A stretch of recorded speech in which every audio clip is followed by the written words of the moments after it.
오늘 좀 잘한 것 같아요. 오늘 나의 말이 다 많았어. 이 댓글 보는데 재밌더라고요. 이렇게 재밌는 댓글은 또 처음이었어요. 다들 왜 또 2대1로 싸우고 있냐 뭐 이러고. 그래, 나 오늘 너무 당황스러웠어. 이대로 싸우게 돼서. 이제 걱정이야. 앞으로 국회에서 어떻게 논의해야 되지? KBS 열린 토론. 사회적 거리두기 2단계가 수도권에서 전국으로 확대된 데 이어 확산 통제가 어려워질 경우 3단계 격상까지도 검토되는 상황이라 경제적 충격에 대한 고민과 우려가 깊어지지 않을 수 없습니다. 상황이 심각해지자 제2차 긴급 재난지원금 지급에 관련된 논의가 정치권에서 활발해지고 있는데요. 일단 여당인 더불어민주당과 야당인 미래통합당 모두 제2차 재난지원금 지급 자체에 대해서는 공감대를 표하고 있습니다. 다만 재난지원금의 지급 대상과 구체적인 방법을 두고 다양한 견해가 제출되면서 심지어 당내 이견도 노출되는 상황입니다. 기본적으로 이 긴급재난지원금에 대한 입장을 세 분께 간단히 먼저 듣고 쟁점 토론 들어가도록 하겠습니다. 저는 이제 우선 방역에 최대한 총력을 기울이고 이런 것이 만약에 지속된다면은 긴급재난지원금 지급은 필요하다고 생각을 하고 있습니다. 예, 저도 정은희 말씀처럼 일단 방역에 최선을 다해야 되겠고 2차 재난지원금은 필요하지만 1차 재난지원금 같은 그런 어떤 형태와는 좀 다른 형태로 좀 진행돼야 되겠다. 좀 이 생각을 좀 갖고 있습니다. 약간은 좀 선별적이면서도 또한 좀 더 효과적인 부분에 대해서 그냥 무차별적인 아닌 좀 더 효과적인 부분들이 살 필요가 있다고 생각합니다. 알겠습니다. 용혜인 의원 어떠신가요? 기본적인 쉼을 위해서 그리고 경제적인 어려움을 해결하기 위해서 방역과 경제 두 마리 토끼를 다 잡기 위해서 재난지원금 두 번째 지급이 필요하다고 보고 있고요.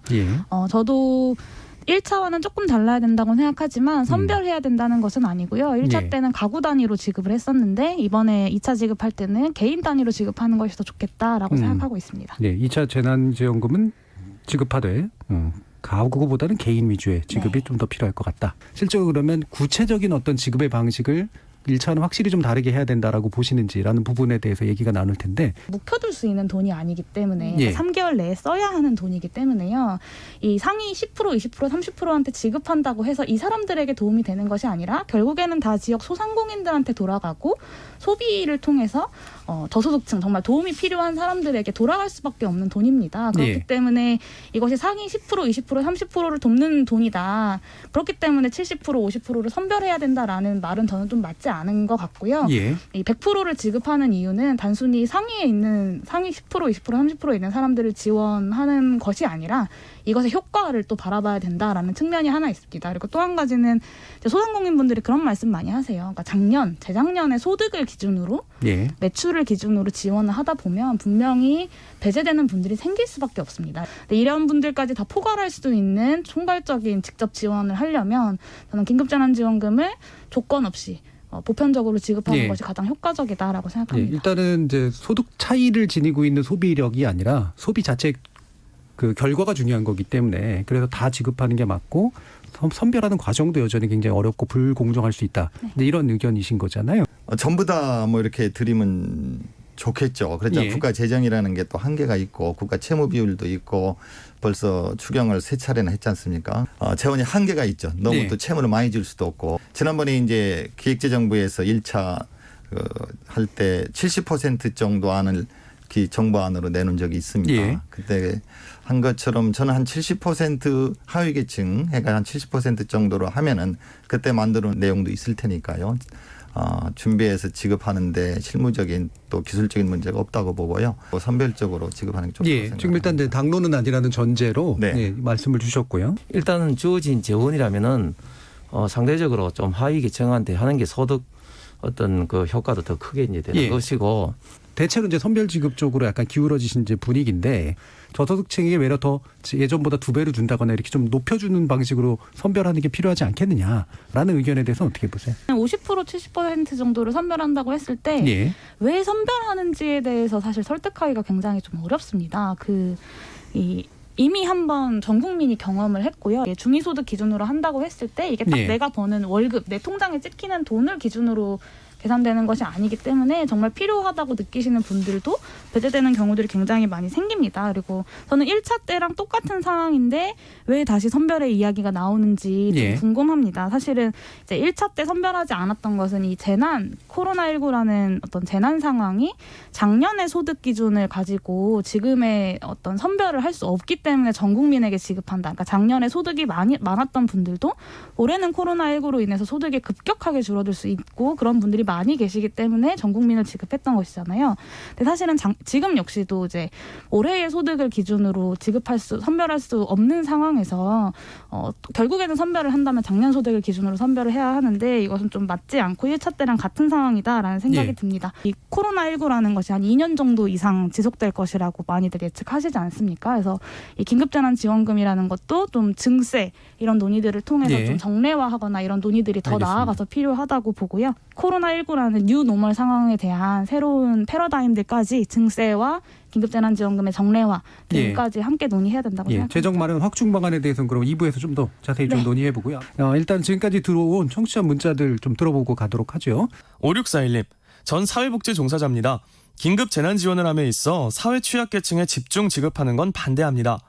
경제활동에 기대지 않고 주로 정부 지원금에 의존해서 생활하던 취약계층은 코로나에 따른 경제 타격은 그리 큰 변화가 없습니다.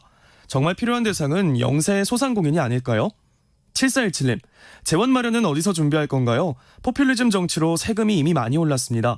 그리고 만약 선별 지급으로 하위 50% 지급이라면 50.1%에 해당하는 국민은 어쩔 건가요? 메이비님, 재난지원금 다 지급해야 한다고 봅니다. 1차 지급 당시에 다 좋아했습니다. 재정 문제라고 하지만 제가 보기엔 재정이 나쁘지 않습니다. 이병희님, 보편적으로 다 줘야 합니다. 누구는 국민이고 누구는 아닌가요? 5151님, 자금 마련 어떻게 할 건가요? 세수 올려 지급하는 것이잖아요. 나라 돈으로 빚잔치 하는 건 바람직하지 않다고 봅니다. 2차 재난지원금 지급 논의는 당장 접어야 합니다.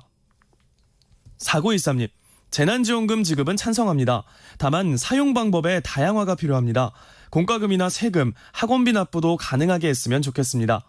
사나님, 전 국민 지급이 정답이라고 생각합니다. 문제는 늘어나는 재정 적자를 어떻게 해결할 것인가인데요. 내년부터 순차적으로 몇 년에 걸쳐 불필요한 비용을 줄여서 흑자 재정을 해야 한다고 생각합니다. 라고 보내주셨네요. 결과존지 기준의 문제인 것 같아요.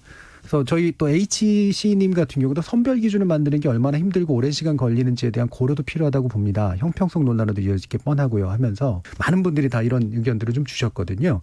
분명히 이제 그 사회적 합의를 이루는 데는 상당히 좀 진통이 좀 따를 수가 있을 것 같습니다. 지난번에는 이제 그 의료보험 기준으로 이제 70%를 이제 하려고 이제 했었죠. 그래서 그런 문제를 해결하는 것이 결국은 이제 이 국회에서 정치적 영역에서 이제 해결해야 될 그런 어떤 문제인데 기준을 효과적으로 잡을 수 있는 방법에 대해서 좀 말씀 주시죠. 건강보험료상의 가구 기준을 적용하는 게 1차적으로 제일 좋다고 보고요.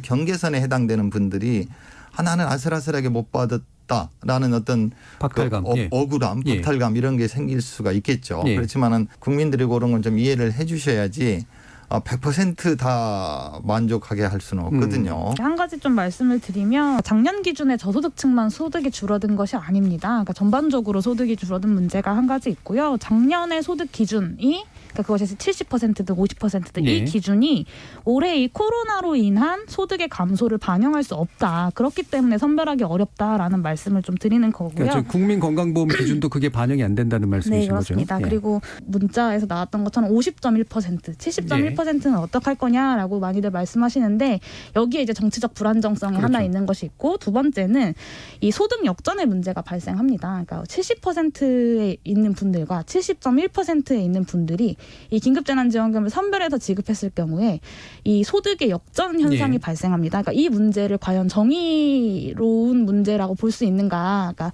여기에 대해 반발하시는 분들에게 그냥 양해해 주세요라고 할 수 있는 문제인가에 대해서 우리가 이거 선별해서 지급을 하자라고 할 때는 좀 대답을 해주셔야 될 것 같습니다. 언제나 이제 나올 수밖에 없는 문제죠. 이제 사실 그 부분을 선별 지급을 했을 때.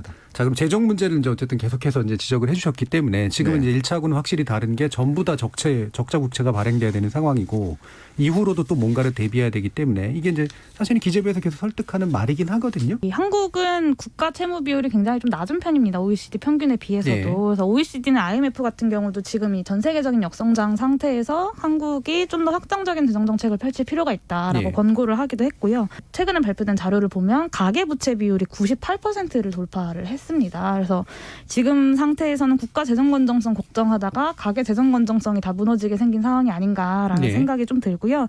채무 문제가 걱정이 되신다라고 한다면 저는 결국에는 증세 이야기까지 나아갈 수밖에 없다라는 생각을 좀 합니다. 한국이 이제 OECD 국가들 중에 조세 부담률이 굉장히 낮은 나라에 속하기 때문에 예. 이 증세를 통해서 재정 건전성을 강화하는 것 역시 함께 논의가 되어야 한다고 생각하고요. 근데 다만 이 추석 전에 지급되는 것이 필요한 이 긴급재난지원금 2차의 경우는 이제 어느 정도 이제 그 국가 채무를 통해서 진행되어야 된다는 것 자체는 동의를 합니다. 그리고 예. 제가 좀 우려스러운 것은 아까 이제 문자 메시지 보내주신 많은 분들이 이제 보편 지급이 필요하다라고 말씀을 하셨는데 이제 1당과 2당의 의원님들께서 이렇게 한 입으로 선별 지급을 얘기하셔서 이게 국회에서 좀 어떻게 논의해야 되나 좀 걱정이 되긴 합니다. 예. 약간 우려되는 부분은 세수가 일단 줄어들고 있는 상태에서 그럼 증세를 한다고 훨씬 더 이제 증세를 많이 해야지만 가능한 상태가 올 것 같은 그런 생각이 좀 있단 말이에요. 이 부분은 어떻게 보세요?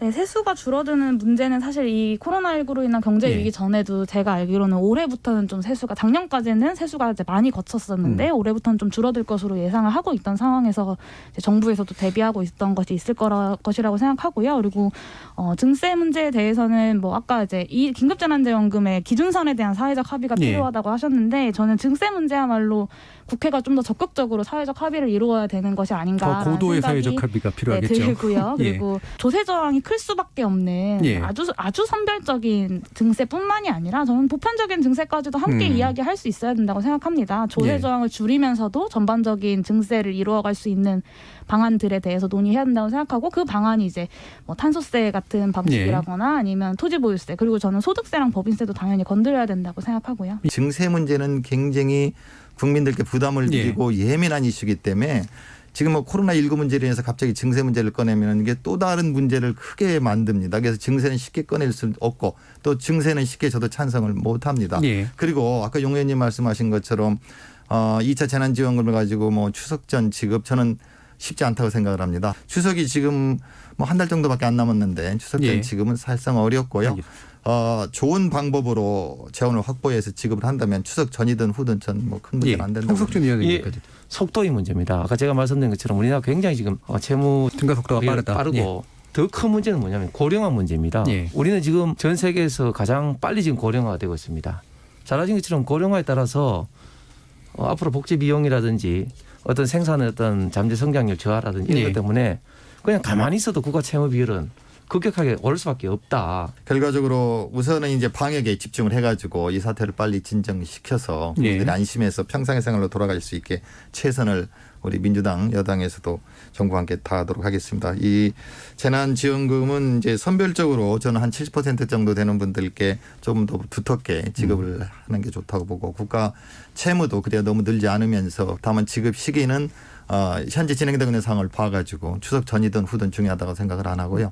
어차피 주어진 어떤 재원이라면은 향후 부가치를 더 많이 유발시킬 수 있는 분야를 우리가 선별적으로 택해서 집중적으로 저희가 적자 재정을 감수하고라도 좀 해야 되는 그리고 또 특히 똑같이 배분하는 것이 아니라 이번 수요에 많은 분들이 지금 고생했는데 좀 더 많은 고통을 받고 있는 계층, 지역 분야에 좀 더 집중적인 좀 지원이 필요하다고 생각이 듭니다. 알겠습니다. 효과성 문제를 얘기해 주셨고요. 용혜원 의원님. 네, 대한민국이 다른 나라들에 비해서 잘 대응하고 있다. 저는 사실이라고 생각합니다. 하지만 그럼에도 불구하고 지금의 위기가 대한민국에게도 위기가 아닌 것은 아니라고 생각하고요. 국민들이 받는 충격을 완화하는 것이 위기 대응의 핵심이다라고 보고요. 추석 때 많은 분들이 고향에도 못 가실 거라고 생각합니다. 특히나 소상공인분들 장사가 안 돼서 현금 소득도 많이 없으실 텐데요. 추석 전에 긴급재난지원금 전 국민에게 지급해서 고향에 가지 못하더라도 지금 있는 지역에서 사랑하는 사람들과 함께 따뜻한 명절 보낼 수 있도록 긴급재난지원금 2차 모든 국민에게 지급해야 된다고 말씀드리고 싶고 국회에서도 그렇게 논의될 수 있도록 최선을 다하도록 하겠습니다. 알겠습니다. 세 분 모두 수고하셨습니다. 감사합니다. 네, 감사합니다. 결국에는 두 의원님도 오늘 말씀하신 건데 그러니까 기준에 근거는 없는 거야. 50%든 그렇죠. 70%든 그냥 75%의 선별해야 한다는 당위만 있는 것이지 기준에 대한 근거가 없고 그건 결국엔 그냥 여야 합의로 하는 거다라고 말씀하신 거잖아. 1차 때는 보편 지급하고 2차 때는 선별 지급한다라고 하면 당연히 상식적인 사람들이 그러면 1차 때는 표 받으려고 돈 풀었구나 이렇게 생각하지. 근데 그런 건 아니었던 거라고 나는 믿고 싶은데. 나는 당시에 이해찬 대표님께서 하시는 말씀 듣고 진짜 감동받았단 말이야. 국가가 국민들을 지킨다. 모든 국민을 다 한 그렇죠. 명도 빠짐없이 이것을 보여줘야 된다. 라는 것이 난 진짜 맞는 말이라고 생각했거든. 우리 당의 당대표님은 아니셨지만 우리 옆